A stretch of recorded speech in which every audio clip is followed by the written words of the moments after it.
folheando a minha Bíblia aqui, e eu queria que você me acompanhasse. Abra em Josué capítulo 1. Josué capítulo 1.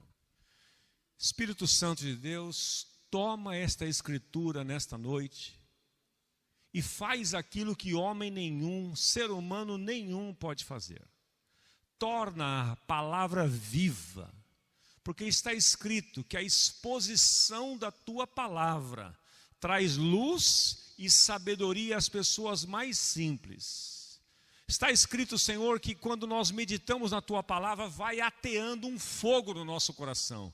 Que este fogo, que essa luz, que este luz e fogo venha deste púlpito hoje para aquecer o nosso coração e nos livrar do engano, nos quebrar, Senhor, paradigma na nossa mente, modelos mentais equivocados, para que possamos ser grandemente abençoados, como é o teu desejo e a tua direção para a nossa vida, em nome de Jesus. Em nome de Jesus. Então, eu queria contar uma história para você. Mas antes de chegar em Josué, eu quero que você vai 2 páginas para trás e vem aqui em Deuteronômio 30. 4 páginas para trás. 4 páginas para trás. Eu vou dar uma passada. Vou instigar você para você ler tudo isso essa semana, meditar nisso, refletir sobre isso, e Deus vai falar muito com você. Deuteronômio capítulo 30. O livro de Deuteronômio é o 5º livro chamado Pentateuco, né? São 5 livros. A maioria deles escritos por Moisés e a maioria deles foram escritos por Moisés mesmo, né? A maioria deles. Mas o livro de Deuteronômio, depois de Deus instituir as leis, os cerimoniais todos que ele instituiu, o livro de Deuteronômio foi o livro da repetição. Ele juntou tudo num livro só e repetiu tudo, porque Deus sabe que a nossa tendência é nos esquecer daquilo que ele falou. Então, no capítulo 28, não vou ler, mas no capítulo 28, capítulo 27, melhor dizendo, 27, Deus faz uma lista de maldições. Maldições decorrentes da desobediência. E ali fica claro o seguinte: quando nós obedecemos a Deus, somos abençoados, e quando nós desobedecemos a Deus, a maldição vem sobre nós. Porque Provérbios 26, 2 diz assim: a maldição sem causa não se cumpre. Assim, quando você transgride uma lei de trânsito, se você andar por São Paulo não transgredir nenhuma lei, você não vai tomar multa nenhuma. Você não transgrediu nada. Mas se você transgredir, se você quebrar uma lei, se você desobedecer uma lei, tem consequência. Assim é a vida e é assim que funciona também no mundo espiritual. Então, Deuteronômio 27, Deus fala uma lista enorme de coisas que o povo de Israel deveria deixar de fazer, não praticar, para que eles a maldição não os atingisse. Capítulo 28, Deus lista as bênçãos. E no capítulo 30, que eu quero chamar a sua atenção, Deus faz um apelo. Depois que ele completou tudo isto, ele faz um apelo aqui no verso 19. Eu até postei no meu Instagram hoje esse texto que me chamou muita atenção, mas eu queria ler para você aqui, introduzir por aqui, para a gente chegar depois em Josué, e eu vou explicar por quê. Deuteronômio 30, 19 diz assim: hoje, depois de Deus listar todas as bênçãos, Deuteronômio 28, 29, ele listou tudo.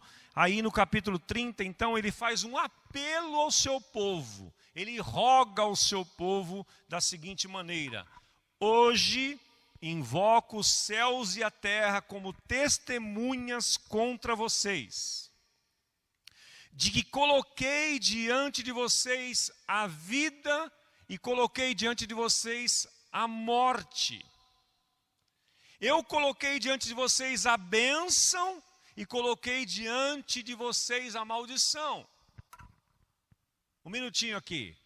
Deus, depois de listar as bênçãos e maldições, Deus chama o povo e diz assim, olha, eu invoco hoje os céus e a terra, dê atenção a isso que eu acabei de falar para vocês. Eu invoco, quer dizer, eu provoco, eu conclamo os céus e a terra como testemunha. Quando ele está dizendo assim, eu conclamo os céus, ele está dizendo os principados e potestades que governam o mundo celestial. Eu estou conclamando aqui para deixar bem claro para vocês que eu coloquei diante de vocês as bênçãos e as maldições. E então Deus faz um apelo aqui, no versículo 19, na parte B, ele diz assim, agora escolham a vida para que vocês e seus filhos vivam, para que vocês amem o Senhor seu Deus, ouça a sua voz e se apegue firmemente a Ele,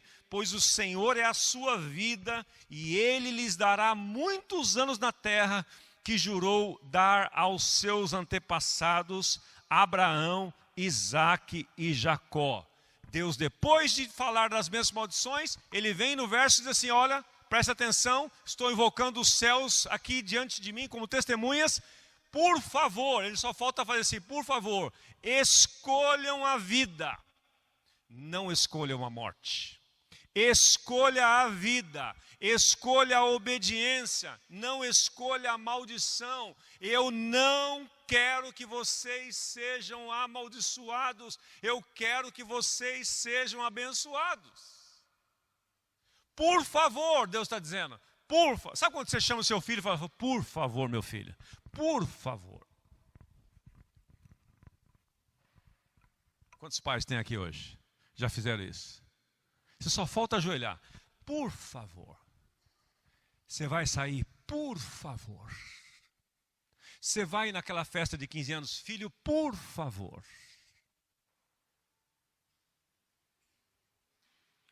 Você vai viajar com o carro, filho, por favor. Tome este cuidado. É o Pai falando conosco. Por favor, filho, tome cuidado. Por favor, filho.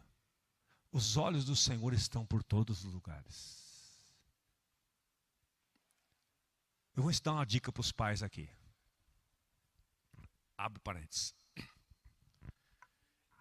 Eu quando subo aqui, eu olho vocês, eu fico, você desculpa, eu fico ansioso, entre aspas, em entesourar para você tudo aquilo que eu recebi. O objetivo de eu começar um G100 com casais jovens, eu disse para eles, eu quero entesourar para vocês tudo que eu tenho dentro de mim. Esse é o nosso papel de mentores, de discipuladores. É o meu papel aqui. Então deixa eu dar uma dica para vocês, pais. Quando meus filhos eram ainda pré-adolescentes, Deus, pela sua bondade, trouxe um homem muito especial na nossa comunidade, chamado Gary Ezo e a Anne Marie. São um casal de americanos que sistematizaram um curso de educação de filhos. E, aliás, foi inspirado nesse curso que um livro que eu acho que tem aí, Renato, Verdade para Ser Bons Pais, aquele verdinho, tem aí ainda? Tem? Ele está ali? Não está? Elaine, Super Elaine? Não, mas tem aí, não tem, Elaine? Naquela caixinha? Se você puder achar um para mim lá, traga para mim aqui. E eu quero que cada pai leia esse livro. Porque eu aprendi riquezas enormes aí. Por exemplo, vou dar só uma dica para você, para voltar para o tema aqui, desse negócio do pai orientar os seus filhos. Eu aprendi com o Gary Ezo o seguinte, que quando nós vamos deixar nossos filhos em algum lugar que não vamos estar presentes, nós precisamos criar filhos, ele dizia, o princípio dele. Nós pais temos a responsabilidade de criar filhos moralmente responsáveis. Não podemos criar robô.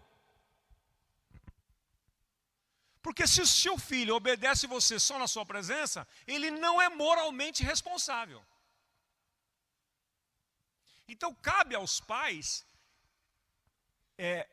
transferir responsabilidade para os seus filhos, para que eles se tornem moralmente responsáveis. Então a dica, o Gary Ezra era fantástico em várias dicas. Uma delas que ele deu, disse assim: quando você deixar seu filho na casa de um amiguinho, numa festa, chame o seu filho antes e diga assim: olha, eu vou deixar você nesse local, quero só lembrar você. Você estará me representando aí. Você será o meu representante neste lugar.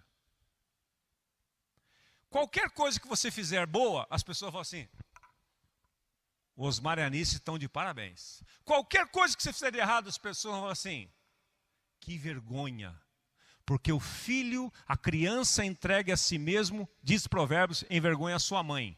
A primeira pessoa, quando os filhos aprontam, a primeira pessoa que as pessoas falam assim: quem é a mãe dessa criança? Não é assim? Salomão já sabia disso. Ele falou: a criança entregue a si mesmo, envergonha a sua mãe. Então nós precisamos, pais, criar nossos filhos para serem moralmente responsáveis.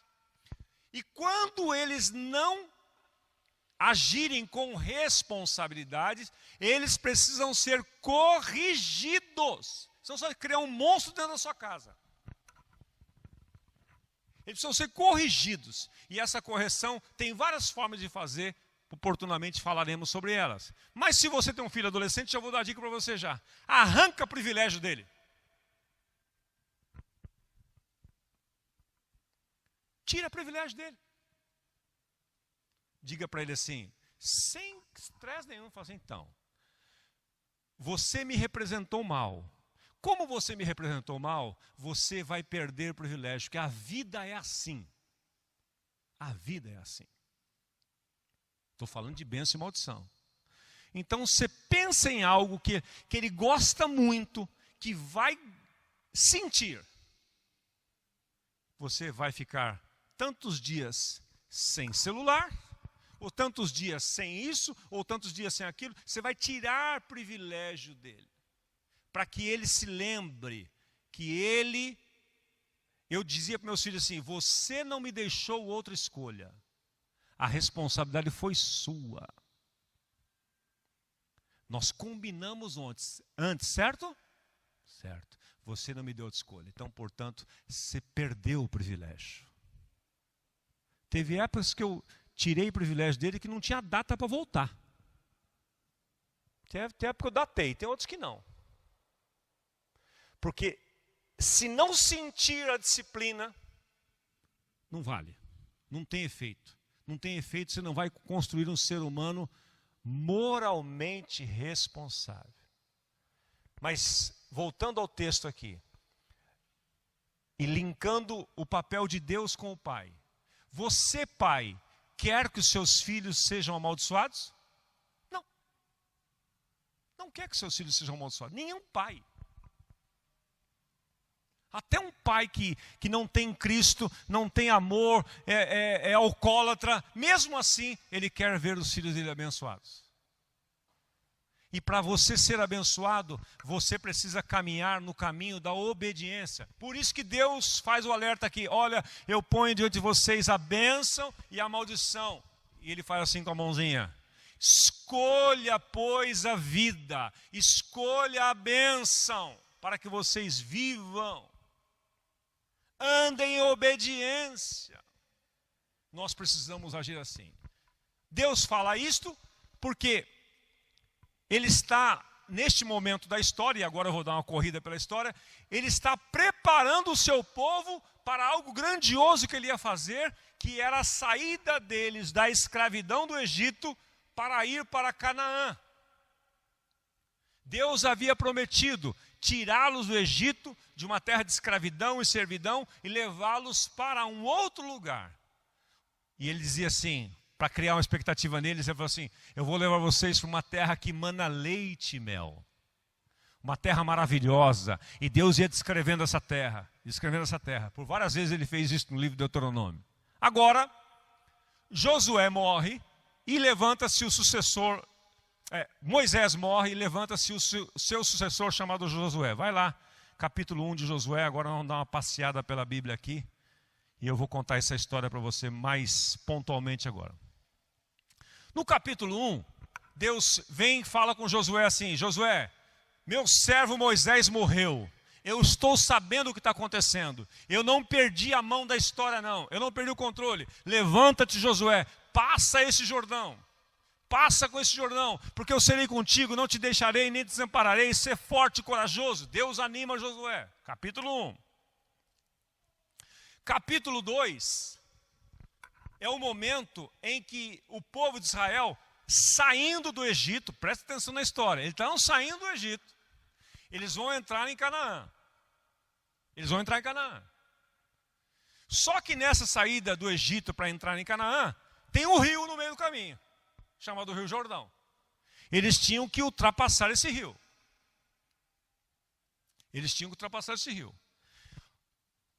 Para ultrapassar esse rio, a primeira cidade que eles iriam se apossar é uma cidade chamada Jericó. Ficava do outro lado do Jordão. Então Deus dá instruções para Josué e ele manda espias para ir à frente para descobrir o que tinha lá em Jericó. Capítulo 2 fala sobre isto. Os espiões foram, e aí eles não poderiam ser descobertos. De repente se descobriu, aí eles foram se hospedar na casa de uma prostituta chamada Raabe. Essa mulher corajosamente os acolheu na sua casa e os escondeu. Quando essa mulher escondeu, aqueles espiões e aqueles espias prometeram a ela: olha, essa cidade vai ser destruída, mas você e todos que estiverem na sua casa serão preservados. Presta atenção aqui que tem um mistério aqui. Quando nós cremos em Jesus, quando nós andamos em obediência, Deus quer que através de uma pessoa da família, toda a família seja alcançada. Porque Deus é um Deus de famílias.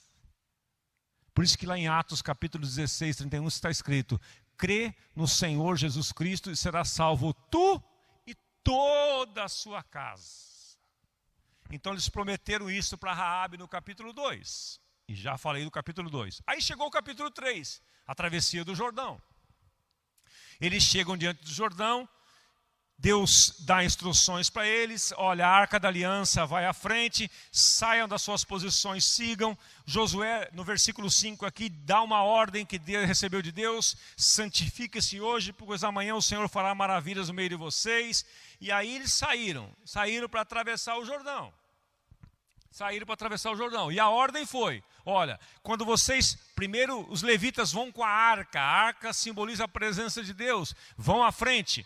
Na hora que eles chegarem na borda do Jordão, a hora que eles pisarem o Jordão, as águas se abrirão. Imaginem essa cena.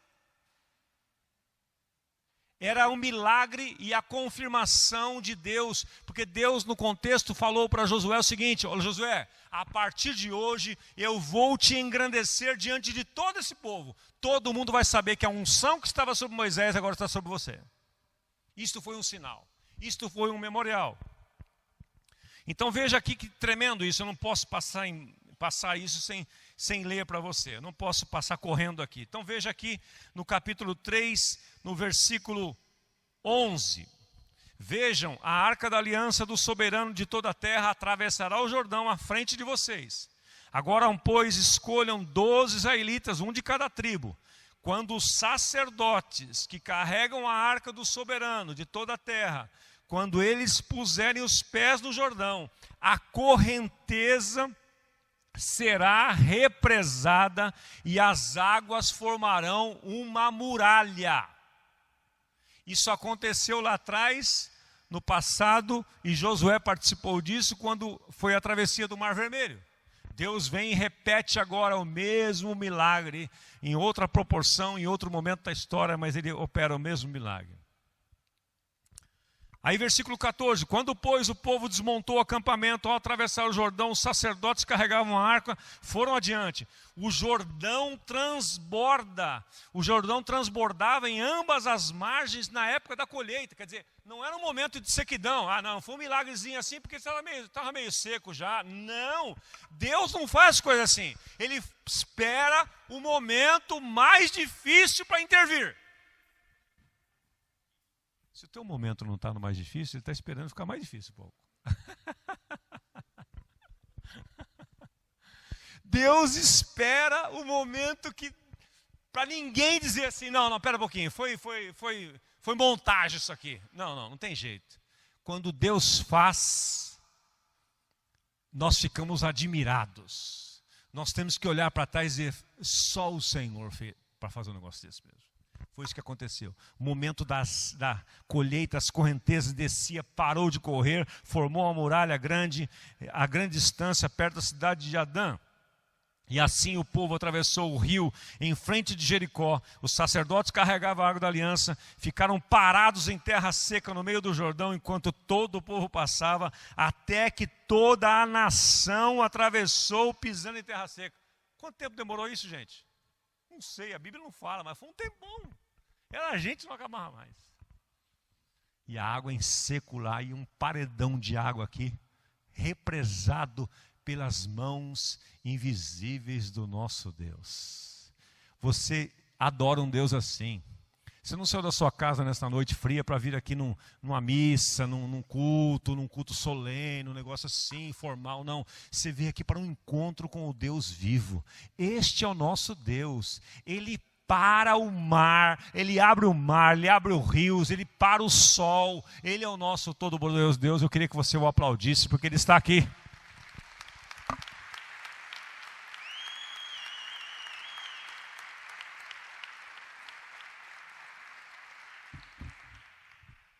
Muito bem, capítulo 4, Deus manda fazer um memorial. Olha, faça um memorial para que todo mundo saiba, pegue 12 pedras simbolizando as tribos. Todo mundo que vai passar aqui vai saber, olha, por que essas 12 pedras? Memorial é para isso, para lembrar os desmemoriados, né? Lembrar as pessoas, olha, essas pedras significam isto. As tribos passaram aqui, Deus operou um grande livramento. Capítulo 5. Capítulo 5 fala a respeito da circuncisão dos filhos de Israel em Gilgal. Circuncisão era uma marca que Deus havia estabelecido lá no passado. Esta geração não havia sido circuncidada ainda, não tinha essa marca no seu corpo. Deus estabeleceu, Josué procedeu de acordo com o que Deus estabeleceu. Lá no capítulo 5, começa aqui a entrar na questão da queda das muralhas de Jericó.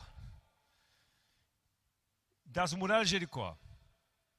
Aí, antes de chegar na queda das muralhas, Josué teve um encontro sobrenatural com a presença do Senhor, tipificada num anjo. Veja versículo 13 de capítulo 5. Estando Josué perto de Jericó, olhou para cima e viu um homem em pé, empunhando uma espada. Aproximou-se dele e perguntou, você é por nós ou por nossos inimigos? Nenhuma coisa nem outra, respondeu ele. Venho na qualidade de comandante do exército do Senhor. Então Josué prostrou-se com o rosto em terra, em sinal de respeito, e lhe perguntou, que mensagem o Senhor tem para o seu servo? O comandante do exército do Senhor respondeu, tire as sandálias dos seus pés, pois o lugar em que você está é santo. E Josué imediatamente as tirou. Versículo 6. Jericó estava completamente fechada por causa dos israelitas. Ninguém saía, ninguém entrava. Lembre-se, acabaram de atravessar o Jordão, a primeira cidade que eles foram conquistar, Jericó. Grave isso que eu estou destacando para você. Primeira cidade. Josué estava completamente fechado por causa dos israelitas, ninguém saía nem entrava. Então o Senhor disse a Josué, saiba que eu entreguei nas suas mãos Jericó, seus reis, seus homens de guerra. Marche uma vez ao redor da cidade como todos os outros homens armados. Faça isso durante 6 dias. 7 sacerdotes levarão cada um deles uma trombeta de chifre de carneiro à sua arca. No 7º dia, marchem todos 7 vezes ao redor da cidade, e os sacerdotes toquem as trombetas. Quando as trombetas soarem um longo toque, todo o povo dará um forte grito, o muro da cidade cairá, e o povo atacará cada um do lugar onde estiver. Josué, filho de Num, chamou o sacerdote e lhes disse: olha, levem a arca da aliança, 7 de vocês levarão trombetas à frente da arca, ordenou ao povo: avancem, marchem ao redor da cidade. Os soldados armados iam à frente da arca do Senhor. Quando Josué terminou de falar ao povo, os 7 sacerdotes que levavam suas trombetas perante o Senhor saíram à frente, tocando as trombetas, e a arca da aliança do Senhor ia atrás deles. Os sacerdotes armados marchavam à frente dos sacerdotes que tocavam as trombetas, e o restante dos soldados seguiam a arca. Durante todo esse tempo, tocavam nas trombetas, mas Josué tinha ordenado ao povo: não deem brado de guerra, não levante a voz, não diga uma palavra alguma até o dia que eu ordenar. Quer dizer, vai fazendo toda essa operação de guerra em silêncio. Não faça escândalo, não queremos ser notado aqui. Não deem brado de guerra até o dia que ordenar. Então vocês gritarão. Versículo 11. Assim se fez a arca do Senhor rodear a cidade, dando uma volta em torno dela. E o povo voltou para o acampamento, e onde passou a noite. Deu a volta e voltou. Josué levantou-se de manhã seguinte, os sacerdotes levaram a arca, e assim foi. Assim foi. Versículo 15. No 7º dia, levantaram-se ao romper da manhã, marcharam da mesma maneira 7 vezes ao redor da cidade.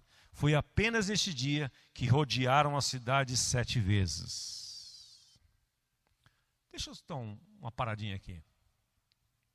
Você reparou como Deus é detalhista? O que isto me ensina? Deus tem os seus métodos. Não adianta você querer inventar os seus métodos e botar Deus dentro, que não funciona. Ou você entra nos princípios de Deus, nos métodos de Deus, ou então a receita não vai dar certo. Deus é criterioso. E muitas vezes ele não explica por quê.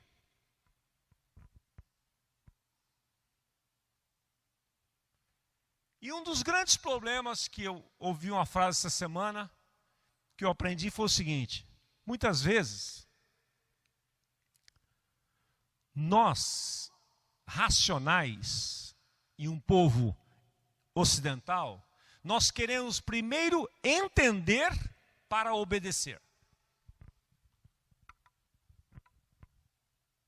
Imagine se Josué fala assim: Senhor, espera um pouquinho.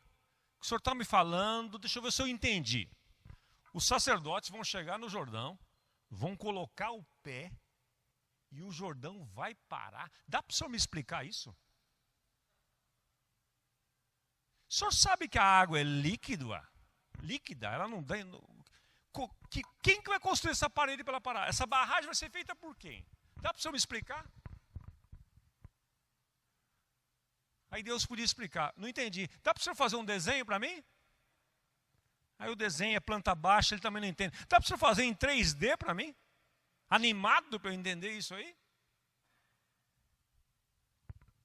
Ele simplesmente obedeceu. Para obedecer, você não precisa entender, você precisa crer. Você pode repetir essa frase, por favor? Para obedecer, eu não preciso entender, eu preciso crer. Imagine se você tiver que explicar para os teus filhos todas as coisas que você quer que são importantes para a vida deles, se eles não têm entendimento, não têm maturidade, só para depois eles obedecerem. O que seria a sua vida e a educação dos seus filhos? Seria um caos. Deus falou, 6 dias, deram 6 dias. Não é para gritar. Todo mundo em silêncio. No 7º dia, não deem uma volta só, deem 7 voltas.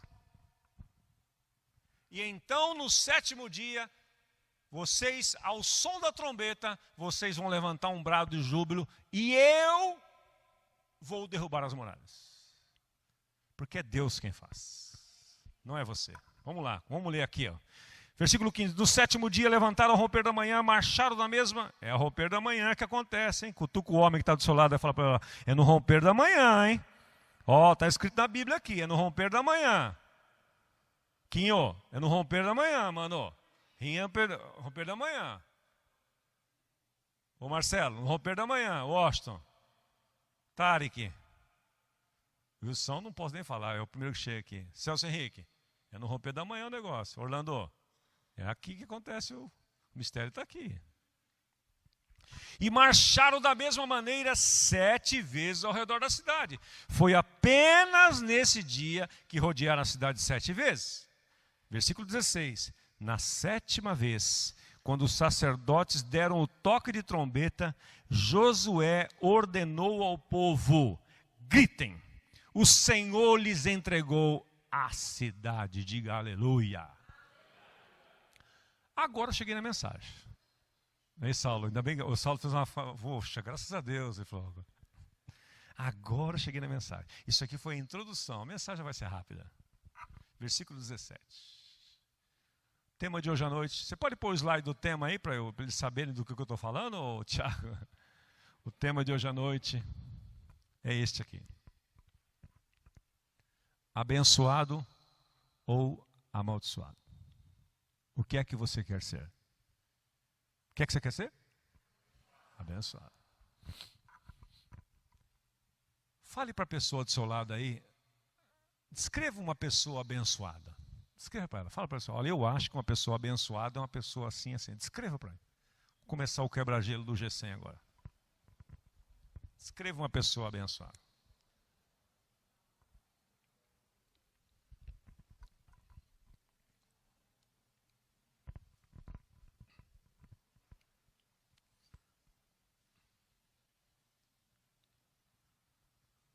Eu fiz umas definições ali. Vamos lá, Tiagão.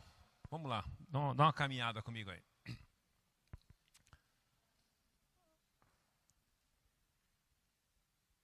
Bora.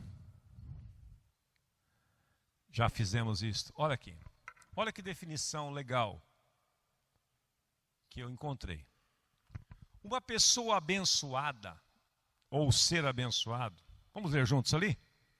Significa ter o poder sobrenatural trabalhando em seu benefício.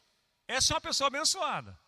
Existe um poder sobrenatural que trabalha em favor, em direção para beneficiar essa pessoa. Ao contrário, ser amaldiçoado, vamos ler juntos, significa ter o poder sobrenatural trabalhando contra você. Ser abençoado, uma pessoa abençoada, as coisas conspiram a favor.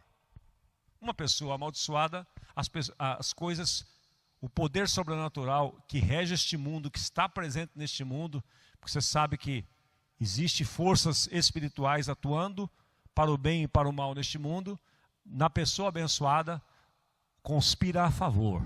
No amaldiçoado, conspira contra. Seguindo um pouco mais na definição. Os dias de uma pessoa abençoada são cheios de coincidências divinas. Parece que são coincidências, mas são cristocidências. É Deus se movimentando. É um encontro que você tem com alguém. Você orou, saiu de casa, orou, teve o seu tempo, colocou diante de Deus suas necessidades. De repente você encontra uma pessoa do nada. A pessoa começa a falar, faz um link aqui, um link ali, e leva você aquilo que você precisava. Por quê?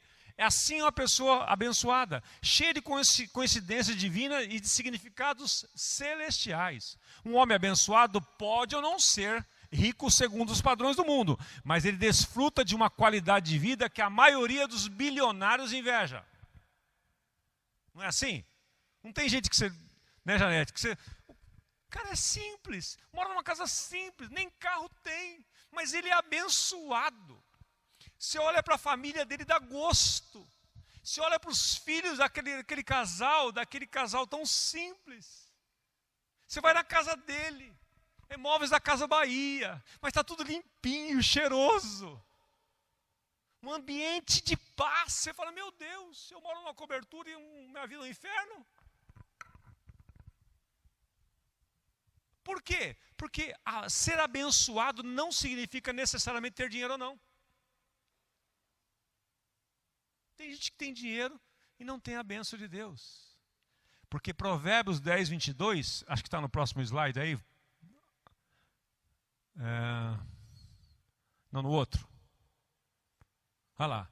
A bênção do Senhor, Deus traz prosperidade e nenhum esforço pode substituí-la. Ou seja, na outra versão diz, a bênção do Senhor é quem enriquece e não acrescenta dores. Então tá. Põe lá, deixa só o slide de abertura lá para fazer um cenário aí. E vamos voltar aqui vamos encerrar aqui essa ministração do capítulo 6, versículo 17, que eu quero concluir mostrando para você algo intrigante. No mínimo intrigante, que aconteceu aqui. Versículo 17. Então veja, voltando à construção do quadro que estamos pintando aqui. Saíram, atravessaram o Jordão, chegaram em Jericó, deram 6 voltas num dia em silêncio, 7º dia, 7 voltas, gritaram, a muralha caiu. Só que antes da muralha cair,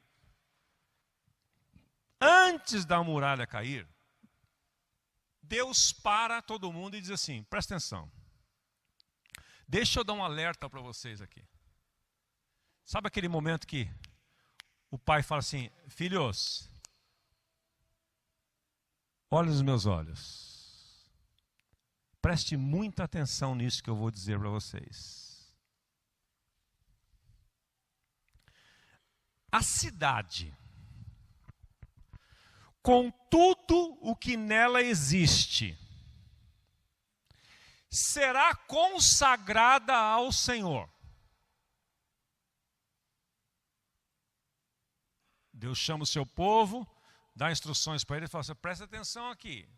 A cidade que vocês estão conquistando, que eu estou dando para vocês. E tudo o que nela existe será consagrada ao Senhor. Consagrada para a destruição. Esta palavra consagrada, no original, ela tem o seguinte significado. Ela é uma cidade condenada. Devotada. Ela foi dedicada. Uma coisa consagrada é uma coisa proibida. Está consagrado, está condenado. Está proibido. Aquele dia foi consagrado a Deus. Ponto. Aquela hora é consagrado a Deus. Aquela data é uma data sagrada. Significa, ela é consagrada. Não conte com ela. Não me pertence. Ela foi devotada. Está consagrado. Está condenado, não mexa naquilo. É isso que Deus está dizendo. É isso que significa essa palavra. E o povo de Israel sabia muito bem o significado das palavras. Somente a prostituta Raabe e todos os que estão com ela serão poupados.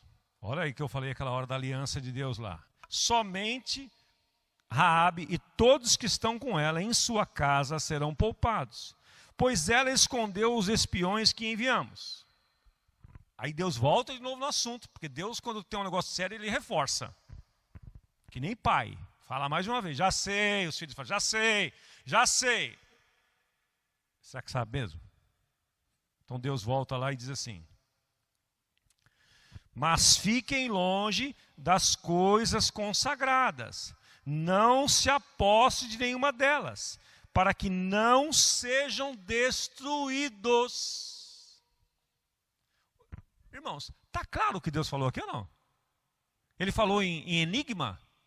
Não, está claro.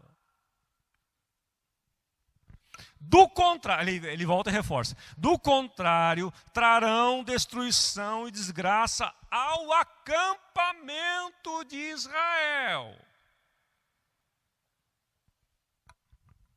Meus irmãos, isso me causa muito temor. Nós vivemos em comunidade, nós vivemos em famílias. Quando um da família comete pecado, anda em desobediência, aquilo traz prejuízo para todos que estão ao redor. Quanto maior o nível de liderança dessa pessoa, de influência, liderar e influenciar, mais bênção ou maldição virá. Portanto, nós homens temos que tomar muito cuidado com as decisões que nós tomamos, com o que nós falamos, porque um erro nosso traz um prejuízo enorme para toda a nossa família, e traz um prejuízo depois para toda a nossa célula, traz depois um prejuízo para toda a nossa comunidade. É o que está escrito nesse texto aqui. Ó. Vou ler de novo para vocês. Do contrário, trarão destruição e desgraça ao acampamento de Israel. Ou seja, vai sobrar para todo mundo. Toda a prata, todo o ouro e todos os utensílios de bronze e de ferro serão sagrados e pertencem ao Senhor. Não toque neles. E deverão ser levados para o tesouro. Então Deus está dizendo claramente, destruam tudo. Agora, estas coisas de valor, Deus especificou. Destruam tudo. Preserva Raabe e destrua tudo o resto. Agora, a prata, o ouro, utensílios de bronze, de ferro, tragam, porque pertencem a mim. Traga para o seu tesouro, o seu depósito. Em outras palavras, essa palavra tesouro significa também tesouraria. Isso aqui tem valor, Deus está dizendo, eu vou usar para outra coisa. Não fique com nada disso, não destrua isso, porque isso tem valor. Traga, coloque no meu tesouro, guarde, isso aqui é consagrado a mim. Fechou o parênteses. Quando soaram as trombetas, o povo gritou, ao som das trombetas e do forte grito, o muro caiu. Cada um atacou o lugar onde estava, tomaram a cidade, consagraram a cidade ao Senhor, destruindo ao fio da espada homens e mulheres, jovens e velhos, bois, ovelhas, jumentos, todos os seres vivos que nele havia. Josué disse aos 2 homens que tinham espiado a terra, entrem na casa da prostituta, tirem de lá todos os seus parentes, conforme o juramento que fizeram a ela. Então os jovens que tinham espionado a terra entraram e trouxeram Raabe, seu pai, sua mãe, seus irmãos, todos os seus parentes, tiraram de lá todos da sua família e deixaram o local fora do acampamento de Israel.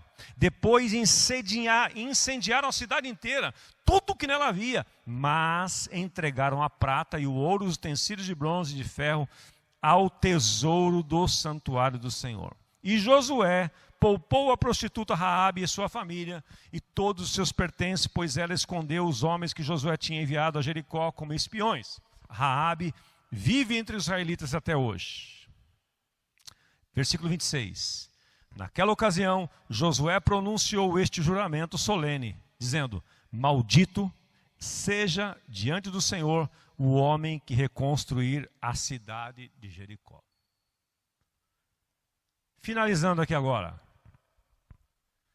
Acaba essa situação. Eles tomam posse daquela cidade.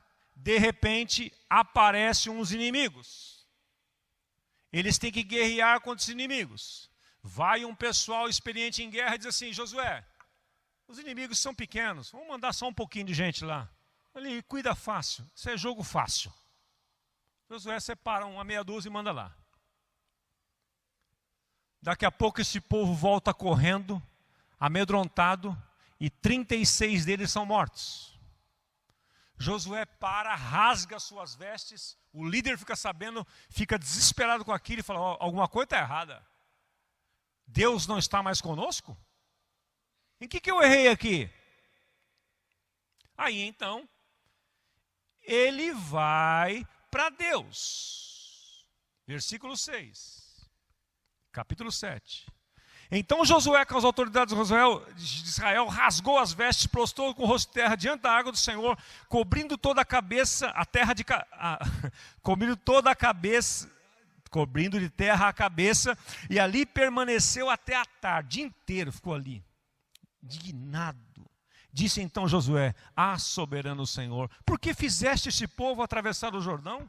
Foi para os entregar nas mãos dos amorreus e nos destruir? Antes nos contentássemos em continuar do outro lado do Jordão? Que poderei dizer, Senhor, agora que Israel foi derrotado pelos seus inimigos?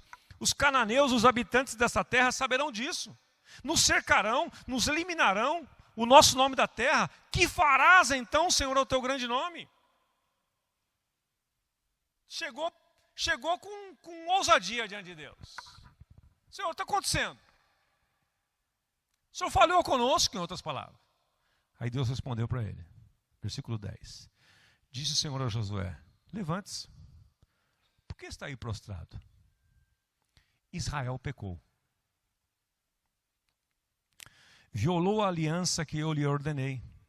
Apossou-se de coisas consagradas.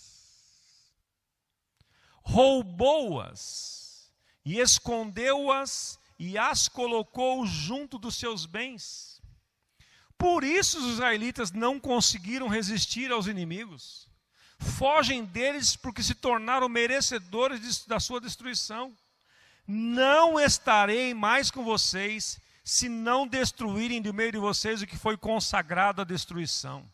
Vá, santifique o povo, diga-lhes: santifique-se para amanhã, pois assim diz o Senhor, o Deus de Israel: há coisas consagradas à destruição no meio de vocês. Ó Israel, vocês não conseguirão resistir aos inimigos enquanto não as retirarem.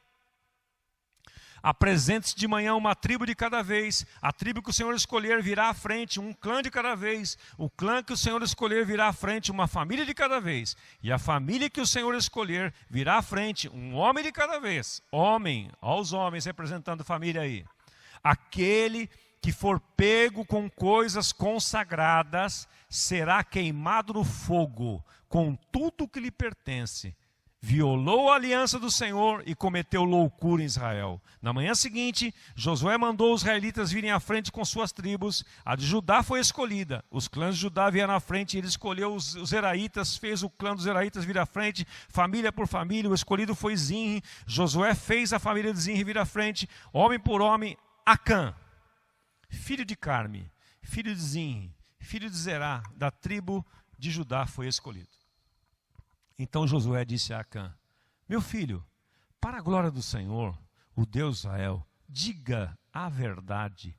Conte-me o que fez, não me esconda nada. Conte-me o que fez, não me esconda nada. Conte-me o que fez e não me esconda nada. Acã respondeu: é verdade, que pequei contra o Senhor, o Deus de Israel.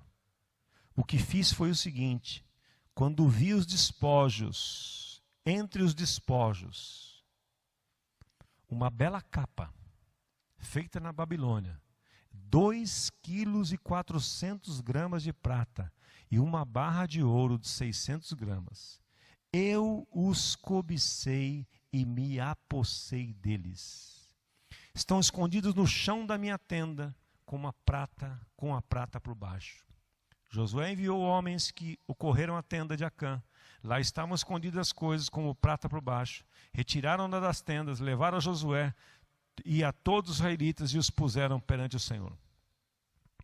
Então Josué, com todo o Israel, levou Acã, bisneto de Zerá, e a prata, a capa, a barra de ouro, seus filhos e filhas, seus bois, seus jumentos, suas ovelhas, sua tenda e tudo que pertencia ao vale de Acor. Disse Josué: por que você nos causou? Por que você nos causou? Por que você nos causou? Por que você nos causou essa desgraça?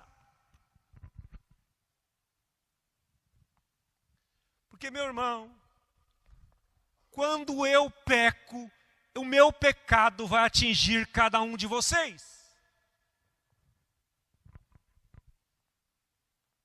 Josué clamou, antes de executar, disse: por que você fez isto? Por causa de uma merreca, Sérgio. Uma merreca, uma capazinha. Um meio quilo de prata, uma merreca. Gente, famílias sendo destruídas, pessoas sendo destruídas por causa de besteira, Washington. Por causa de besteira. Por causa de brincar com Deus.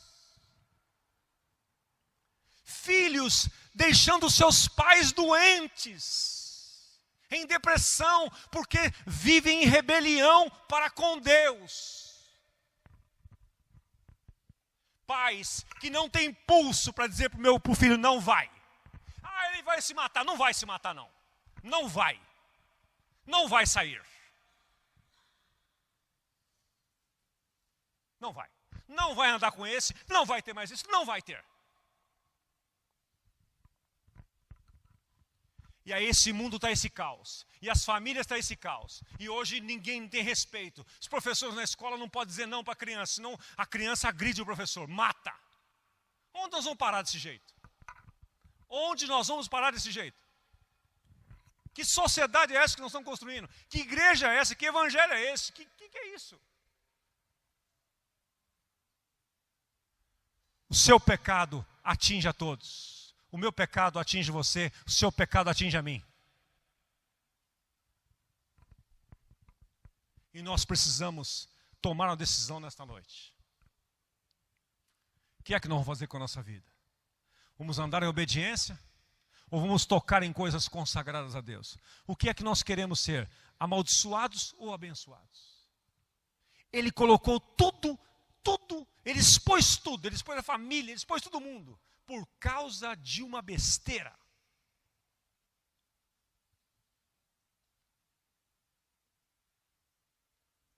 Por causa de um telefonema. Por causa de uma imagem na internet. Por causa de uma imagem pornográfica. Por causa de um galanteio. Por causa de uma paquera. Por causa de ceder. Você está colocando sua família em risco. Vai vir maldição sobre você e toda a sua casa. Não faça isso. Ande em retidão diante de Deus. Está sendo tentado. Quem não tem coragem para confessar tentação vai ter que arrumar coragem para confessar o pecado para muitos. Se a Acã chegasse no cara, falasse assim: cara, me ajuda. Me ajuda. Eu vi aquela capa babilônica ali, cara, eu estou tentado a pegá-la. Eu ouvi a palavra de Deus. Eu sei que porque todo mundo sabe, meus irmãos. Todo mundo sabe. As pessoas sabem. Nós estamos brincando muitas vezes de vida cristã. E por isso que Deus não pode nos abençoar. Porque nós não estamos escolhendo a bênção, a vida que vem através da obediência. Estamos colocando coisas, como disse o Nadinho aqui, ensinando o seu filho. Filho, você vai colocar tudo isso que você ganhou dentro da sua casa sem dizimar, filho? Aquilo me chocou, nunca ouvi aquilo.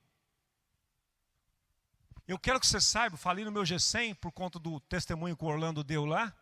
Eu estou revisando a minha vida, todos os detalhes. Falei para o Odair, prestando conta dos meus amigos de semana. Eu estou olhando tudo na minha vida. Tudo na minha vida. Porque muitas vezes nós lidamos com dinheiro como se fosse nosso. Não reconhecemos que Deus nos deu. Queremos fazer do nosso jeito. E aí então a bênção não chega. As conspirações divinas não chegam para você. Chega para o outro, mas não chega para você. Por quê? Porque talvez você esteja com coisas que não deveriam estar na sua tenda. Na sua tenda. Aquilo não te pertence. Quando você rouba, navegando em internet, gastando horas no seu trabalho em rede social, e ao invés de trabalhar, você está roubando a sua empresa. Está roubando. Depois perde o emprego, não sabe por quê. Eu não sei. Injustiça. Vou colocar no pau. O que é isso? Então, meus irmãos, nessa noite fria, do dia 17 de junho, esta é a advertência que eu queria fazer para esta igreja, que eu tenho responsabilidade, junto com o pastor Carlos Alberto, de pastorear.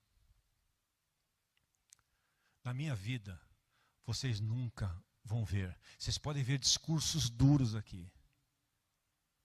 Porque eu sou duro comigo mesmo. Eu fiz um propósito há alguns anos já na minha vida. Eu não vou negociar o inegociável.